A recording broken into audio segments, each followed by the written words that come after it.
যেই হাত দিয়ে ফারুকের গায়ে আঘাত করেছে ওই হাত আপনারা ভেঙে দিবেন। এটা সার্জিসকে বলতে হবে। এখানে জুলাই মুভমেন্ট ব্র্যাকেটের জার্নালিস্ট নামক একটা হোয়াটসঅ্যাপ গ্রুপে সার্জিসের ফরওয়ার্ড করা একটা মেসেজে সাংবাদিকদের কাছে চক্ষু ইনস্টিটিউট হাসপাতালের এই দুর্বৃত্তদের নিউজ কাভারেজের একটা মেসেজ আমি দেখতে পাচ্ছি। এটি যদি সঠিক হয় তাহলে গতকালকে থেকে সার্জিসের সম্পৃক্ততা নিয়ে যে অভিযোগটি এসেছে সেই বিষয়ে সার্জিসকে পরিষ্কার করতে হবে। 10-12 দিনের মিডিয়া কাভারেজে এখন বিশাল নেতা হয়ে গেছে। তাদেরকে ঢুকাইছিল ছাত্রলীগ আন্দোলনের গতিবিধি পর্যবেক্ষণ করার জন্য, আন্দোলনে স্পাইগিরি করার জন্য। হঠাৎ করে চরিত্র বদল করলেই বদল হয়ে যায় না। এই সরকারের যে উপদেষ্টা সবচেয়ে ডেডিকেটেডকে নাহিদ ধরেন মার খেয়েছে, নাহিদ মার খেয়েছে একদিন। এইখানে যারা দাঁড়িয়ে আছে 100 দিন মার খেয়েছে। 28 বছর পরে ডাকসুর ভিপি হয়েও ক্যাম্পাসে যে কয়বার মার খেয়েছি, অনেক উপদেষ্টা আওয়ামী লীগের বিরুদ্ধে ওই কয়েকদিন বক্তব্য দেন নাই। অবশ্যই আসিফ এবং নাহিদ তো আমাদের সহ আন্দোলনকারী, আরো অনেকে, মাহফুজ সবাই আমাদের ঘনিষ্ঠ, আমাদের সহযোদ্ধা সহকর্মী। একসাথে এনআরসিসি এর বিরুদ্ধে আন্দোলন করছি, ডাকসুতে নির্বাচন করেছে, তারা ছাত্র অধিকার পরিষদের সাথে ছিল।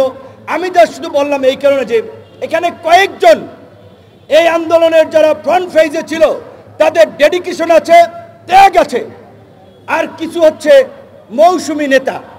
শুধুমাত্র 10-12 দিনের মিডিয়া কাভারেজে এখন বিশাল নেতা হয়ে গেছে।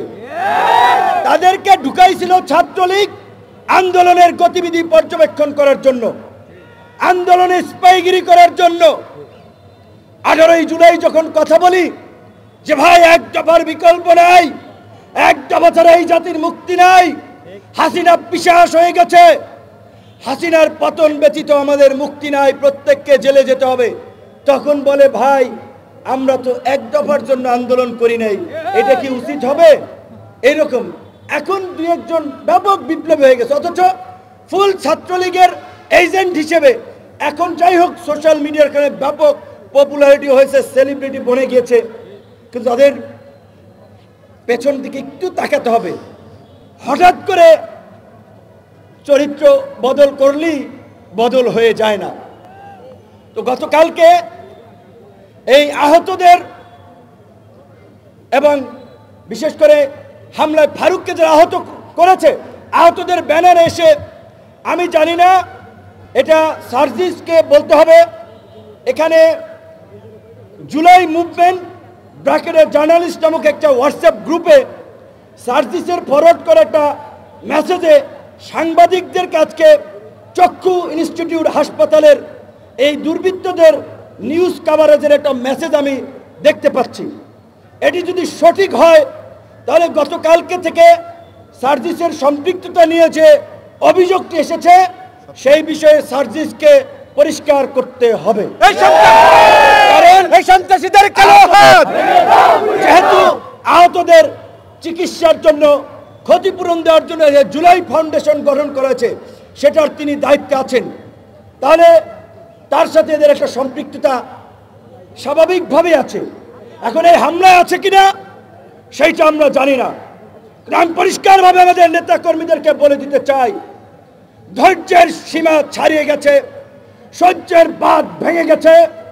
আগামী 24 ঘন্টার মধ্যে এই হামলাকারী শরীফ, হিল্লোল, তনয় সহ সাইফুল সহ যারা চিহ্নিত হয়েছে তাদেরকে যদি প্রশাসন গ্রেপ্তার না করে, যেই হাত দিয়ে ফারুকের গায়ে আঘাত করেছে ওই হাত আপনারা ভেঙে দিবেন। এই সন্ত্রাসীদের কালো হাত ভেঙে দাও, গুড়িয়ে দাও। তার জন্য যদি জেলে যেতে হয়, হুকুমদাতা হিসেবে 1 নম্বর আসামি আমি আহ্বান বললাম। কিন্তু এখন যদি আমাদের রক্তে ভেজা বাংলাদেশে এই অধিকার পরিষদের নেতা কর্মীরা গত 7-8 বছর ধারাবাহিকভাবে যে লড়াই সংগ্রাম করেছে, রক্ত দিয়েছে, এই রক্তই আজকে বিপ্লবের প্রেক্ষাপট তৈরি করেছে। আমরা উপদেষ্টা হই নাই, সরকারে যাওয়ার জন্য আকুপাকু করি নাই। আমরা রাজনীতি করে নির্বাচিত জনপ্রতিনিধি হতে চাই। এই সরকারকে পরিষ্কারভাবে বলেছি, একমাত্র রাষ্ট্র পুনর্গঠনে সংস্কারের প্রশ্নে একমাত্র গণ অধিকার পরিষদ ব্ল্যাঙ্ক চেক দিয়েছে।